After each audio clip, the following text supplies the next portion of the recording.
我跟了魏锦5年，骨头都被避子汤泡苦了，还是有了身孕。面对我的忐忑惶恐，他笑着揉了揉我的头。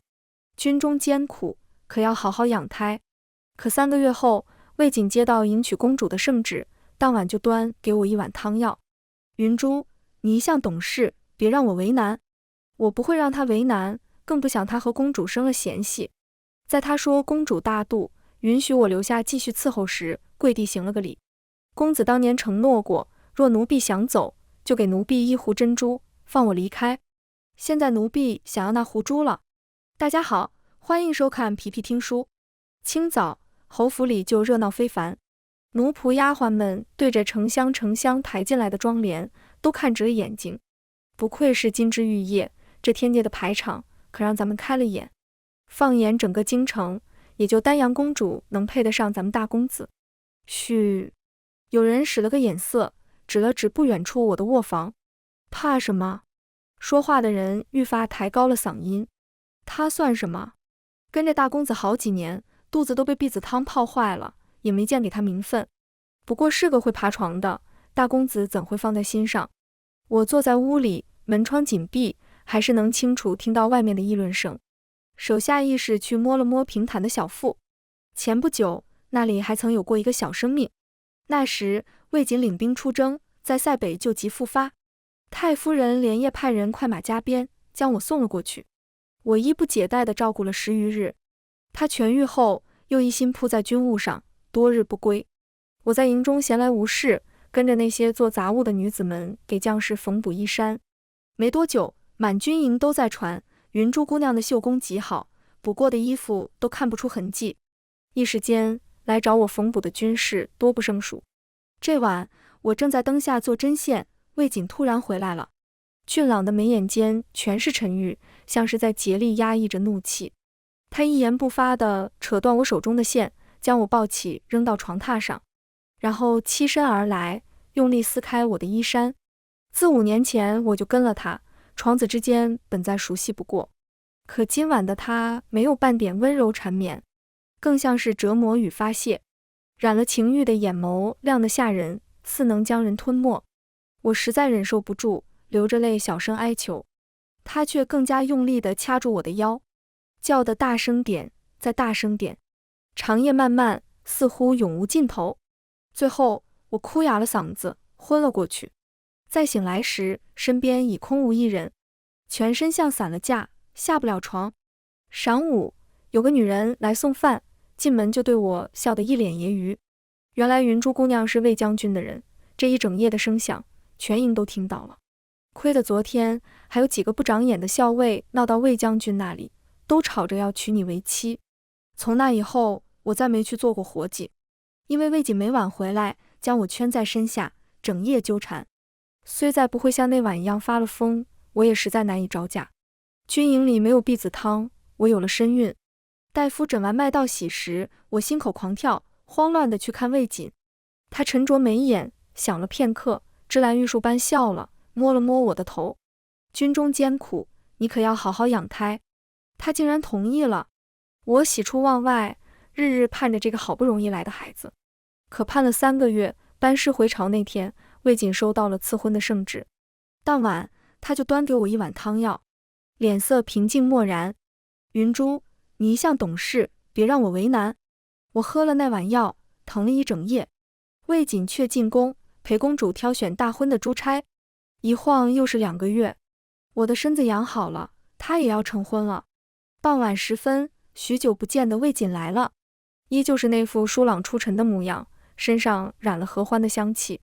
全京城都知道，丹阳公主独爱合欢花，陛下还特意建了一座庭院，便种合欢树。我一如往常，点了她最喜欢的雪松，端出一只温着的安神汤。她静静喝完，神色温柔，拉住了我的手。今天丹阳问起了你，我说你一向乖巧懂事，绝不会惹他烦心。丹阳答应留下你，只不过觉得你的屋子离正院近了些。母亲让你明日搬去西园，还更宽敞些。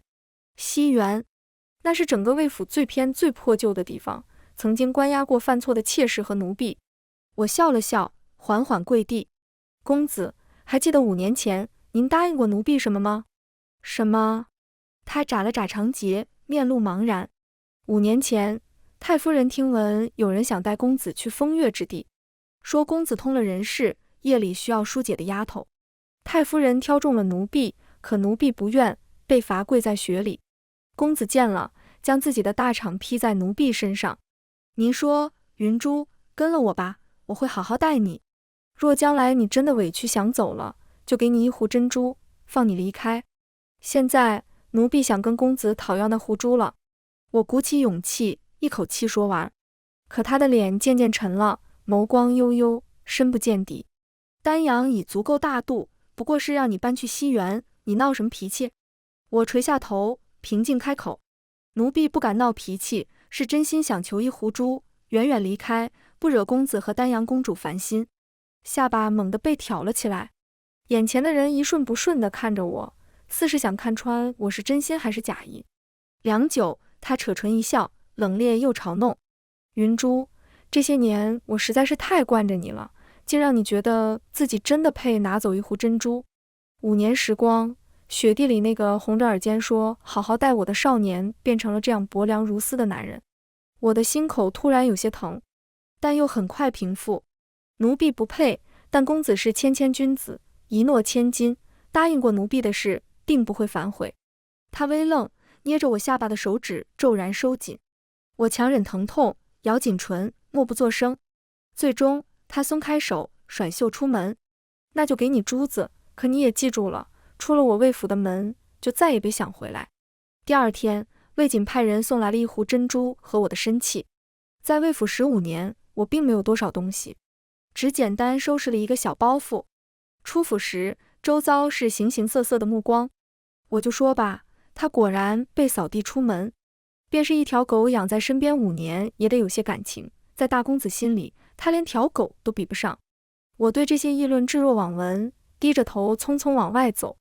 不想门口正停着一辆马车，魏锦和一个衣饰华贵、相貌极美的女子相携下车。那女子正是丹阳公主。我连忙躲到一边，和其他的下人们一起跪地行礼。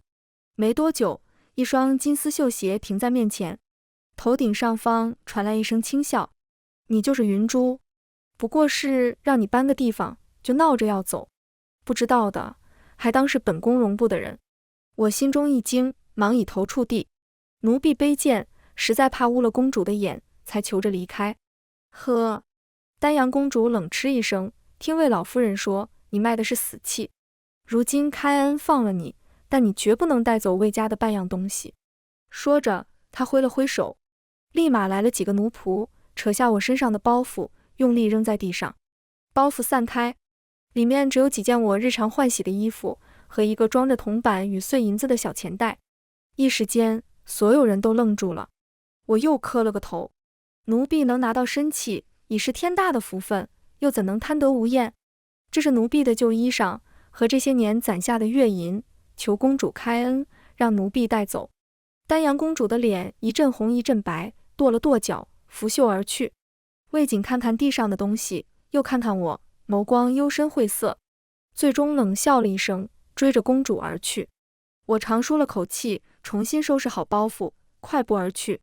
5年来，魏锦确实送过不少钗环首饰，但都被我放在匣子里，原封未动。那壶珍珠也尽数留下了。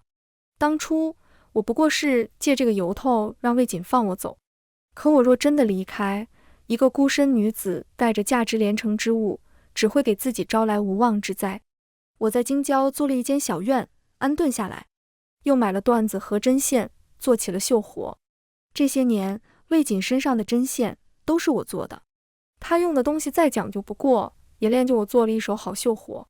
京城里好的绣品向来供不应求，往后我可以靠着这门手艺养活自己。我沉心静气绣了1个月，挑出几件最满意的，拿去绣坊。可没想到，一连跑了几家，都碰了壁。每个掌柜见了，都是眼前一亮，赞不绝口。等到问了我姓名、家住何处时，又都摇头。姑娘的东西，我这收不了，还是再去别家看看吧。整整5天，我跑遍了京城大大小小的绣坊，他们像是商量好的一样，谁也不要我的绣品。这日又是白跑了一天。我疲惫又沮丧，正往家里走时，突然下起了大雨。匆忙之下，我跑进最近的一家酒楼，店小二立马来招呼，问我要吃些什么。我心中盘了盘剩下的银子，实在舍不得在这里吃饭，只能讨好的笑道：能不能行个方便，让我躲躲雨，雨一停，立马就走。那小二立马沉了脸，赶紧滚，这寒酸样，影响我们做生意。说完，猛地把我往外一推，我站立不住，眼瞅着就要摔在泥水里。忽地有人将我拉住，带进怀中，那怀抱的气息无比熟悉。我抬头看了看，果然是魏锦。他俊冷的眸中似笼着绵绵的雾气，将我的狼狈尽收眼底。薄唇微微挑了挑，笑得有些漫不经心。云珠，跟我回去，好好认个错。等我娶了丹阳，也会给你个名分。他口气中的笃定让我的心又刺痛起来。5年了，他终于想要给我名分，仿佛是莫大的恩典。那个雪地里的少年的最后一抹残影也终于在我心里抹去。谢魏小侯爷，可云珠永远也不想再回去了。他一下子愣了，嘴角的笑僵住，而我借机从他怀里挣脱，头也不回地跑进大雨中。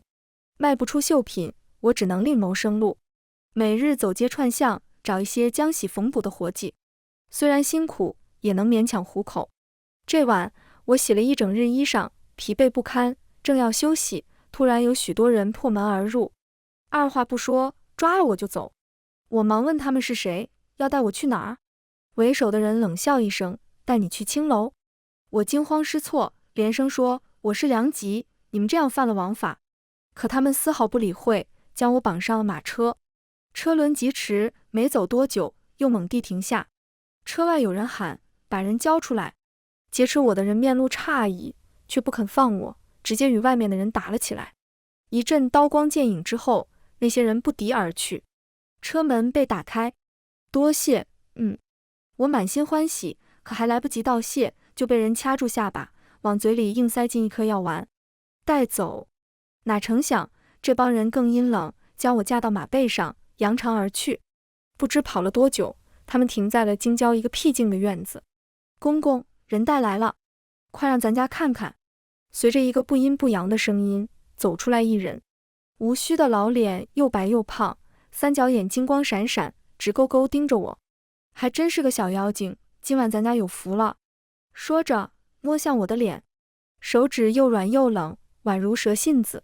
我挣扎着想躲开，却发现全身没有半点力气，想要呼救，发出的声音竟像是娇喘。那老太监阴恻恻一笑，看来要起效了，快抬进屋，让咱家好生疼爱。众人抬起我，刚要往屋里走，门口传来一个温润动听的声音。冯公公还真是好兴致。老太监转过头，立马堆起满脸笑。哟，什么风把掌印大人吹来了？一个穿绯色蟒袍的人走来，扫了我一眼，轻轻笑了笑。真是个我见犹怜的美人，冯公公能否割爱啊？老太监一怔，面有不甘，却还是点头答应。掌印大人喜欢，小的岂敢不从。说完，摆了摆手，带着所有人离开。一时间，院子里寂静无声，只剩下我和那位掌印。他蹲下身，托起我的头看了看，从怀中取出一粒药丸，放入我嘴中，声音依旧温和。这是净露丹，可解百毒，姑娘再忍半个时辰就好了。我强忍着全身的燥热，抬眸去看，只觉得她好看的惊心动魄，眉眼含笑，像是悲悯苍生的佛陀，眼角下那颗小痣却艳丽勾人，平添了几分魅惑。我叫谢雪兰，是当朝掌印太监，姑娘怕是得罪了宫里的贵人，才有此遭遇。谢某不才，可护姑娘周全，不知姑娘可愿跟谢某走？服了净露丹后，我神智有了些许清明，自己得罪的贵人应该是丹阳公主。想及此，用力点点头。云珠愿意。她潋滟一笑，弯身将我拦腰抱起。姑娘终要不便，谢某唐突了。而此时，魏锦正坐在青楼的厢房，心中有些急迫。等了许久，终于有人推开门，进来的是一个身上带伤的侍卫。侯爷，云珠姑娘被人半路劫走了。什么？何人所为？属下们和那些人交了手，他们个个身手不凡，像是宫中的羽林卫。魏瑾当时变了脸色，站起身就往外跑，整个人都忍不住发抖。相识10余年，魏瑾自认为能掌控那个温顺乖巧的小丫头。西园虽冷清，可他娶的是公主，还能留她在身边，他应该知足。但怎么也没想到，云珠竟然想离开，还索要一壶珍珠。魏瑾心中冷笑，第二天特意将成色最好的珍珠装了满满一壶送去。自己这些年确实太宠她了，这个不知天高地厚的小丫头，只要拿着珍珠出去，立马就会被人惦记上，到时候定会哭着回来求自己。可云珠并没有带走珍珠，甚至连她平时送的首饰都没带。魏瑾心中的火气无处发泄，命人暗中跟着她。知道她想靠刺绣谋生后，买通了京城所有的绣坊，谁也不能收那丫头的绣品。魏瑾默默等着，等到云珠走投无路时回来求自己。但那天大雨中，她明明已狼狈如此，却说永远都不会回去。魏瑾的心突然很疼，整夜无眠，脑中全是云珠的影子。那么乖，那么懂事，泪眼朦胧的在自己身下呜咽。天亮后，他有了主意，派人闯入云珠的家，将她抓走。那些侍卫把云珠带到青楼，再吓唬一番。到时他再破门而出，英雄救美。云珠又惊又怕，定会躲进他怀里哭，乖乖跟自己回去，再不会离开。可千算万算，也没想到他会被别人劫走。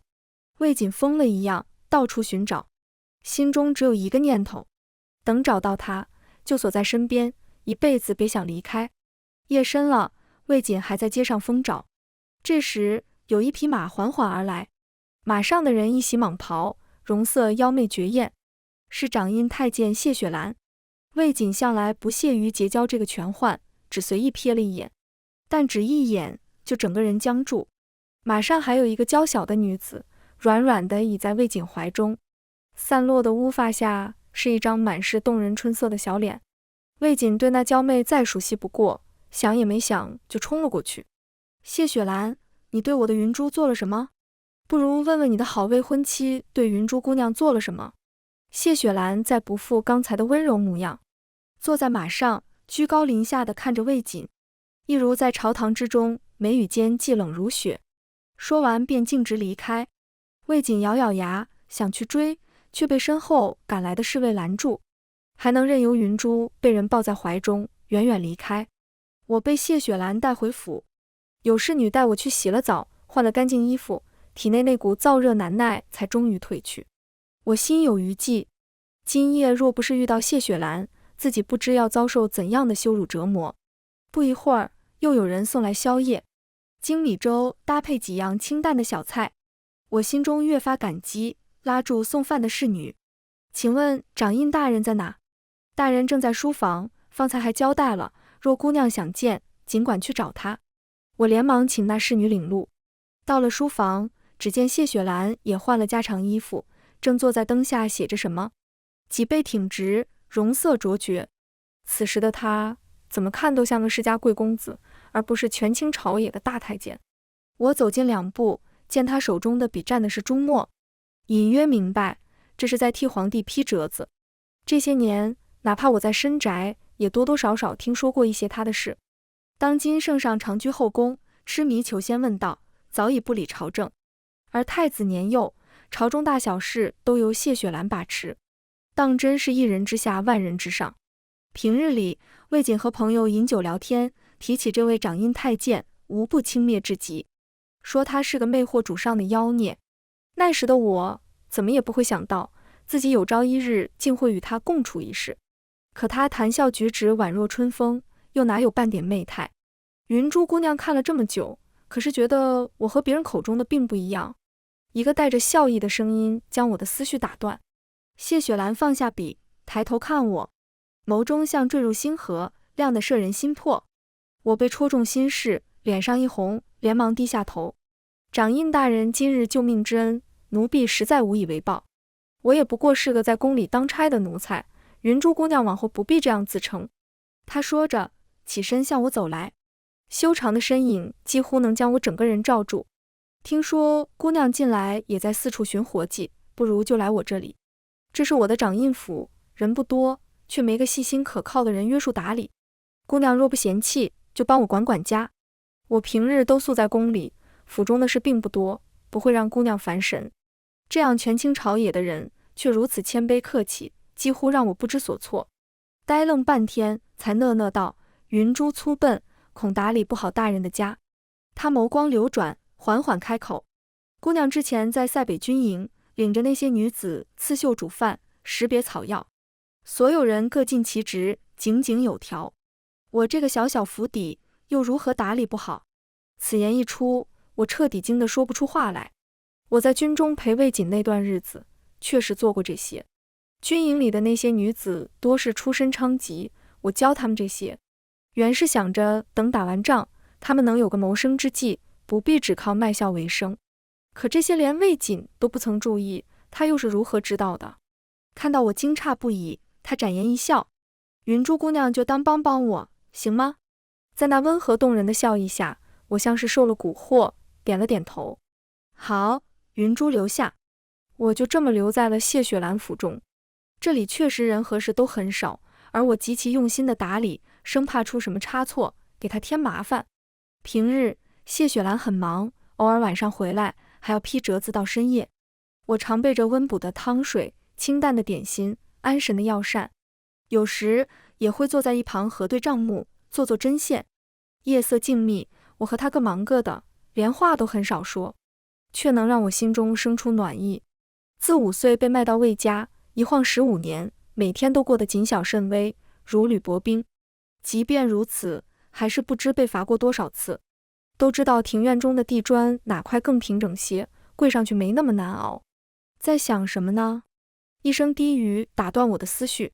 抬头去看，谢雪兰不知何时走到面前，眸中的光明明灭灭，似有千言万语，最终却只轻叹了一声：“天晚了，去睡吧。过2日是上元节，我早些回来，带你出去逛逛。”2日一晃而过，傍晚我收拾妥当，听到有人敲门。大人回来的真早。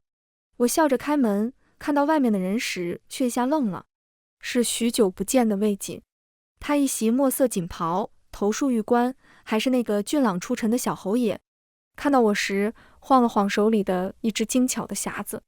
云珠，我们去逛夜市吧，我还买了你最喜欢的点心。点心？我疑惑不解，随手想把门关上。民女不去，为小侯爷请回吧。等等，他一把将门挡住，有些急迫道：“云珠，你不记得了吗？你跟了我的第1年上元节，我带你出去玩。当时你喜欢一只祥云纹灯笼，还吵着要吃月香楼的点心。”这么一说，往事渐渐浮现。5年前，我刚被太夫人指给魏锦，夜里吃禅过后，她将我圈在怀里，轻声说要带我去逛上元节的集市。我来了京城这么多年，还是第一次逛街，看到什么都新鲜。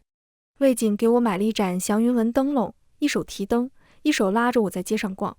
忽然飘来一阵香气，我忍不住问：“好香，是哪里做了点心？”“我知道哪里买，云珠你在这等等。”魏锦把灯笼塞给我，转身跑进了人群中。“想起来了吗，云珠？”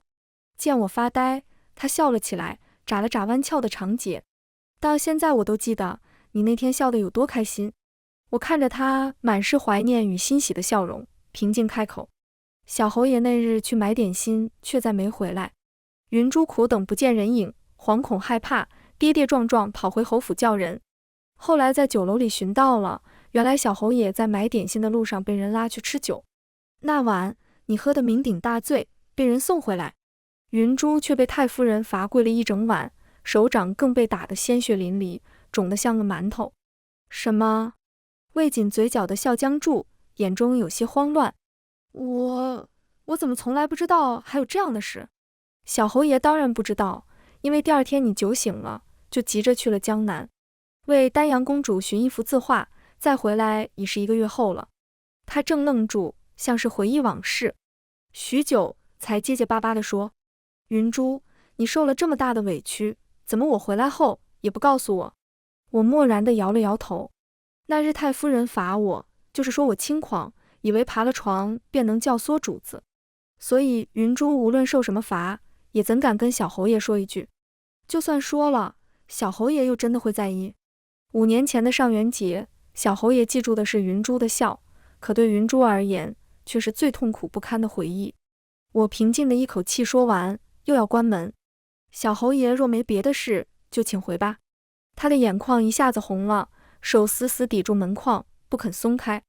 云珠，对不起，我正犹豫着，要不要叫人来把他赶走。一只修长的手臂伸来，抓住魏锦，一把推开。谢雪兰不知何时来了，仍旧浅浅笑着，目光却无比嘲讽。刚刚我出宫时，还遇到了丹阳公主，正闹着要找你一起过上元节。魏小侯爷既然家人有约，为何又来纠缠云珠？我没有约丹阳。魏锦脸色苍白，直直看着我，着急的解释。我往谢雪兰身后躲了躲，低下了头。魏小侯爷的事与云珠无关，还是请回吧。魏锦终于失魂落魄地走了。我看了看灯影下面沉如水的谢雪兰，心中很是忐忑。对不起，我不知道他会找来，给大人添麻烦了。谢雪兰垂下眼眸，没有回应，却拉起了我的手，握在掌心里，细细抚着。云珠，我若知道你在魏家过得这么苦，定会早点找个由头把你解出来。什么？我满心疑惑，大人之前就认识云珠？他不语，拉着我进了屋，从柜子里取出一盏灯，点了蜡烛。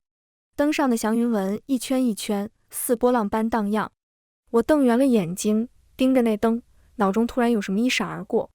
大人，原来你就是那晚的。我一下子语结，不知该如何形容。5年前，我等不来魏锦，急着回去找人时，在街角看到一个蜷缩的少年，衣衫脏破，瘦骨嶙峋，像是一个乞丐。我心生怜悯，将灯和随身带的银子都给了他，又匆匆走了。难道那小乞丐就是如今权倾朝野的掌印？在我无比错愕的目光下，他笑了起来，细长的眉眼上扬如月，煞是好看。就是我。大人对云珠这么好，是因为5年前的事吗？他愣了下，眸色转身，却答非所问。走吧，街上热闹极了，我们去逛逛。他一手执灯，一手牵着我，出了门。我想不明白，为何短短5年，他能从一个小乞丐做到掌印的位子，也总觉得他心里藏着许多事。可这些疑问无论如何也问不出口。上元节之后，谢雪兰又忙了起来。魏锦和丹阳公主大婚将至，虽然皇帝仍旧万事不管，但丹阳公主是长女，她的婚事朝堂上下半点马虎不得。明日就举行婚典了，谢雪兰又没有回来，她已忙得几日未归。我将备下的宵夜汤水分给府里的人，便准备歇下。推开卧房的门，猛地有个黑影跃出，捂住我的嘴，直接将我抵在墙角。云珠，是我。声音无比熟悉，却让我忍不住发抖。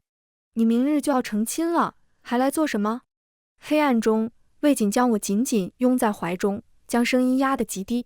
婚礼不过是个幌子，明日送亲的卫队中安插了羽林卫，只等天亮就捉拿谢雪兰一党。皇后娘娘和太子殿下早已查清，谢雪兰原名薛兰，竟是前朝余孽，这些年一直蛰伏在宫中，意欲谋反。这可是灭九族的大罪，云珠，我不能眼睁睁地看着你被牵连，今晚就带你离开。说完，不给我任何挣扎的机会，对着我的后颈用力一劈。剧痛之下，我眼前一黑，失去了意识。不知过了多久，在迷迷糊糊醒来时，发现自己正在马背上，身后的魏锦一手抱着我，一手紧握缰绳，不断催马狂奔。跑了许久，最终停在一处僻静的院落外。抱我下马时，见我醒来，他温柔一笑：云珠，我知道你不愿回魏府受委屈，以后就安心住在这里。这是我特意为你准备的院子，里面的一切都按照你的喜好摆设。我看着这院子，心中一片冰冷。小侯爷是想让我做个见不得人的外室吗？别胡思乱想，绝对没有。他忙不迭摇头，慌忙解释道：云珠，你从15岁就跟了我，这么些年，在我心中，其实跟妻子没什么两样。可我们毕竟身份有别，我娶不了你，又担心你被人欺负，所以才想让你住在这里。他说着，捧起我的脸，一瞬不瞬地看着，眼中是从未有过的缱绻深情。别再离开我了，云珠，你走了这段日子，我才明白自己有多爱你。我淡淡笑了笑，从他怀中挣脱开。魏瑾，我无名无分地跟了你5年，府中那些冷嘲热讽，我不信你从不曾听到过。以你的身份，只要当众维护我一次，便能堵住那些人的嘴，可你有做过吗？在塞北军营，你折磨了我一整晚，声响传遍军营，你有在意过我的半点尊严吗？还有那个孩子，只一句别让你为难，就轻易没了，你可有想过，他也是你的孩子？面对我的声声质问，他彻底慌了，不知所措地想来拉我的手。我也曾提过给你名分，却一直被母亲压着。军营那次，许多人闹着要娶你，我极度地发了疯，才没了理智。那个孩子，所有的解释都这般苍白无力。我不想再听，转身想离开，却被他一把扯进怀中，环在腰上的手用力到颤抖。我知道错了，云珠，求你别走。等天亮铲除了谢雪兰，我上奏辞婚，一生一世只守着你一个人，行吗？天亮铲除谢雪兰，脑中又浮现出那张温柔屹立的脸。我仰起头，看着天空皎月，深深吸了口气。好，只要你辞婚，我就不再离开。魏瑾眼中瞬间绽出狂喜的光，嗓音沙哑哽咽。云珠，我就知道你不会不要我。魏瑾带着我进了院子，从庭院的一草一木到屋里的装饰摆设，果然都和原先我住的地方一模一样，就连我平时为他熬药煮汤的小厨房也在。我一样一样看着，忍不住笑了起来。云珠，你终于又肯对我笑了。魏瑾喜笑颜开，抚了抚我散落的长发。往后我们2个就住在这，相守一生。我点点头，转身进了厨房。离开了这么久，不知道小侯爷想念云珠做的羹汤。当然想了。他凑过来，将下巴放在我头顶，轻轻蹭了蹭。做梦都想。那小侯爷等等，云珠这就去做。生火，烧水，和面，调味，我一切做得轻车熟路。没多久，便端出一碟热气腾腾的乳酪酥。小侯爷，请用吧。他握住我的手，眼中温柔似水。叫我阿锦。我有些羞涩地低下头，轻声道：阿锦。他畅快笑了起来，拿起乳酪，一连吃了几块。云珠，有你在，真好。说话声戛然而止，眼前的人突然抓住喉咙，剧烈喘息起来。怎么回事？我看着痛苦倒地的他，蓦然开口。乳酪酥里放了夹竹桃粉。这么多年，你恐怕都不知道自己碰不得夹竹桃吧？魏瑾自幼有旧疾，每年开春就会复发，时好时坏。大夫也看不出所以然，只说好好将养。我到他身边伺候之后，渐渐发现院中的夹竹桃开花，他的病就会发作。等有一次大夫来问诊时，私下偷偷说了。不想大夫一下子变了脸色，连忙捂住我的嘴。这是姑娘烂在肚子里，千万别让魏府的人知道，不然性命堪忧。当时我不解其意，后来才慢慢明白，若是被太夫人知道我发现魏瑾碰不得夹竹桃，恐怕第一件事就是要了我的命。主子金尊玉贵，岂能有这样性命攸关的事被一个贱奴知道？这么多年，我小心翼翼，一直守口如瓶。直到今天，看到院中的夹竹桃花，采了许多，放入点心中。地上的魏瑾涨红了脸，胸口起起伏伏，越来越痛苦。我却头也不回地转身出门。我要去找谢雪兰，告诉她明日一早有危险。我不会骑马，只能凭着记忆辨别方向，一路往京城跑。时光飞逝，东边已渐渐亮了起来。等我拼尽全力跑回去时，城门口已是一片狼藉，遍地鲜红的血和尸体，看装束全是宫里的侍卫。我心急如焚，咬牙踩过这些尸体，就往掌印府跑。边跑边喊：谢雪兰，你在哪？谢雪兰。奔跑中，身后有人忽地一把将我拉住，转而圈进怀里。别怕，我在。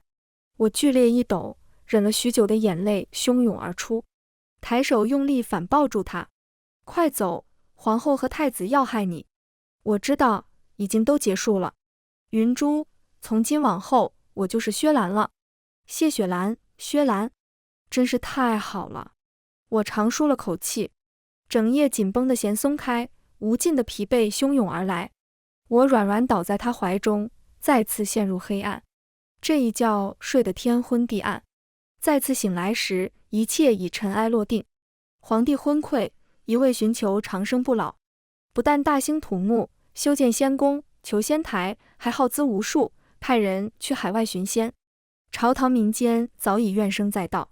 而谢雪兰是前朝遗孤，从小隐姓埋名，长大后隐藏身份入宫，身居高位，又结交了诸多心念前朝之臣，最终在一场政变中登基为帝。他心怀慈悲，并没有对皇室宗亲赶尽杀绝，大部分都贬为庶民，自食其力。唯有丹阳公主被发配边塞为奴。离京那天，公主哀哭不断，几近昏厥。我一边用饭，一边听身边的宫女们绘声绘色讲着，正听得入神，屋门被推开，一个明黄身影走了进来，所有人立即跪拜在地。我赶忙起身，刚要下跪，就被一把扶住。这里还是和掌印府一样，没那么多规矩。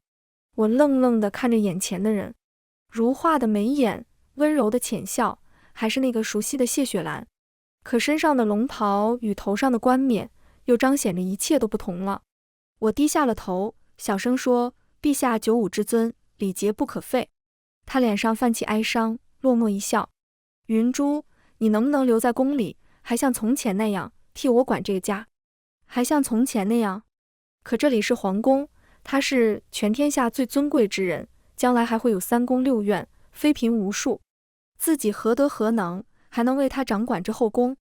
我想了想，心中泛起苦涩，摇了摇头：“陛下，云珠卑微，无才无德，实在不敢长居宫中，求陛下开恩，放云珠走吧。”他握着我的手颤了颤，嗓音哑：“是不敢留在宫里，还是不愿？”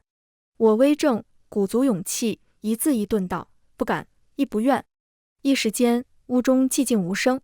半晌，他长叹了口气，神色温和依旧：“好，既然你不愿，我送你走。”5日后，我离开了京城。谢雪兰送我到城门口，停住脚步，理了理我被风吹散的头发：“想好去哪了吗？”我笑着点了点头。云珠自小被卖，早已不知自己是哪里人，但小时候曾听人提起儋州，说那里临海，四季如春，便心生向往，现在就想去儋州看看。好，他颔首而笑，若是闷了，记得回来看看我。那云珠走了，陛下保重。我跳上马车，一路向南而去。走得远了，终是忍不住开窗回望。城门下，那抹身影还在，衣摆被风吹起，有种说不出的寥落。儋州的一个小镇上，有个远近闻名的绣娘，模样好，性情温婉，还做得一手好绣活。镇上不知有多少人心生爱慕，找媒人上门求亲。可无论谁去，那绣娘都婉言谢绝，只说自己有相公，只不过在外做生意，不常回家。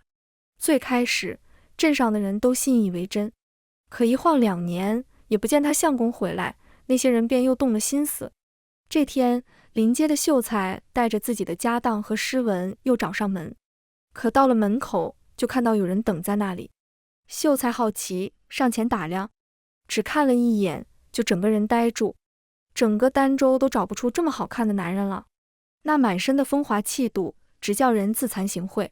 秀才看了许久，才有勇气上前去问：“你就是云珠姑娘的相公吗？”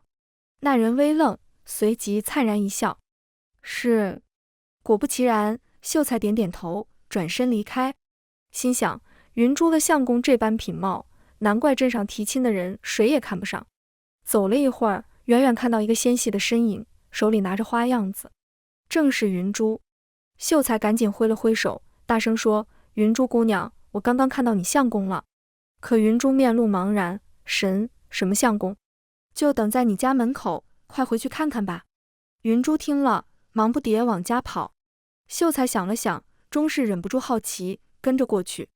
远远看到云珠想向那男人行礼，却被一把扶住。接着他们说了什么？云珠哭了，那男人轻轻为她拭泪，神色温柔无比。之后两人进了院子，屋门再次紧闭。秀才心中说不上是落寞还是酸涩，也默默转身离开。可没走几步，心中又泛起欢喜。云珠有这么好的相公，自己该为她开心才是。谢雪兰番外，所有亲人被大肆屠戮那年，谢雪兰才刚刚7岁。她被一个家奴护住，拼死逃了出来。之后就是每日东躲西藏，一旦被发现，就会没了性命。这天又有人搜捕，谢雪兰藏在一个巷子角落，正要被发现时，来了个小女孩。那女孩穿着粗布衣裳，又瘦又小，唯有那双黑白分明的大眼睛，清澈无瑕。他们是在抓你吗？她好奇地看着谢雪兰，拉起她的手跑了起来。我知道这里有个狗洞，你可以躲在里面。情急之下，谢雪兰想也没想就钻了进去。不知过了多久，那个女孩又回来了。出来吧，那些人走了。等谢雪兰出来，女孩将手里的包子递给她，给你，可好吃了。7岁之前，谢雪兰是皇孙，不知吃过多少珍馐佳肴，可此时加起来都比不上这个热气腾腾的肉包子。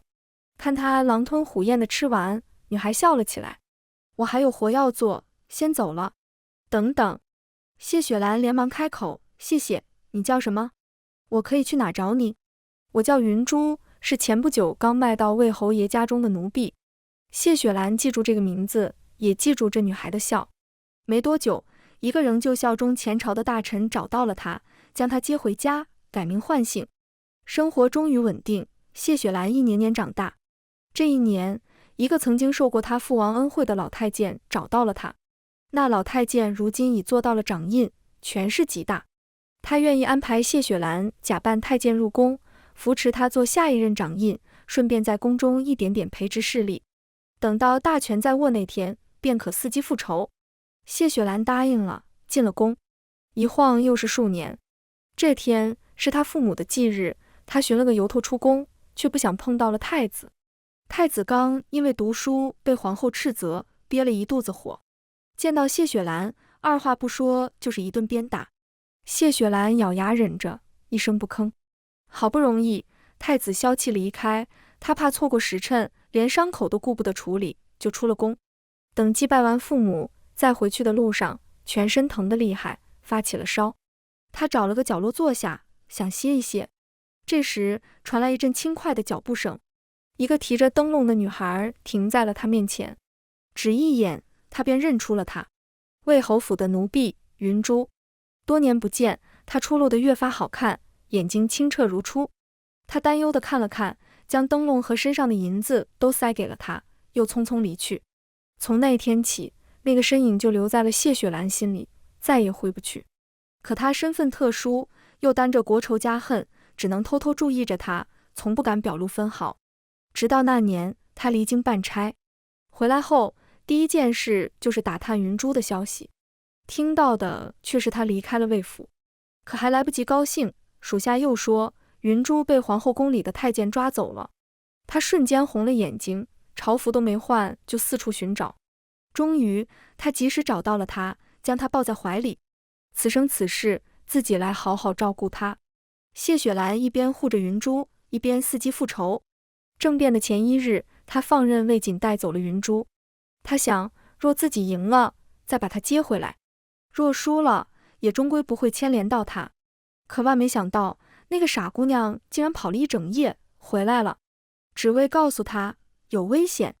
那一刻，谢雪兰更加认定这一生为此一人。她想走，她就答应，然后静静等着。一生那么漫长，她终究能等他回来。全文完，皮皮听书感谢您的观看，每天上新精彩小说，喜欢就订阅吧。